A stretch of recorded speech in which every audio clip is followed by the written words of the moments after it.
Васильев Василий Александрович, главный специалист по молодежной политике Хангаласского улуса.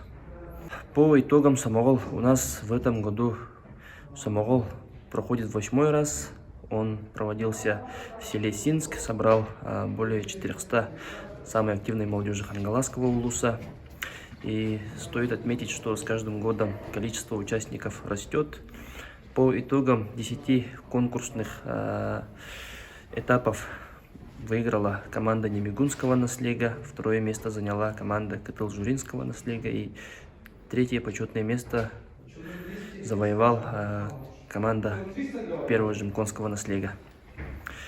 В Самоголе у нас прошли отборочные муниципальные этапы Всероссийского фестиваля молодежи Мусустар. У нас прошли ГТО, Сулустар трек и трек Эдерблок. А также, помимо этого, у нас параллельно проходят тоже муниципальные этапы Мусустар. Это команда моей мечты, молодой педагог, это моя профессия IT, Dota 2 и лучший ведущий. По Мусустару хочу добавить, что делегация сформировывается.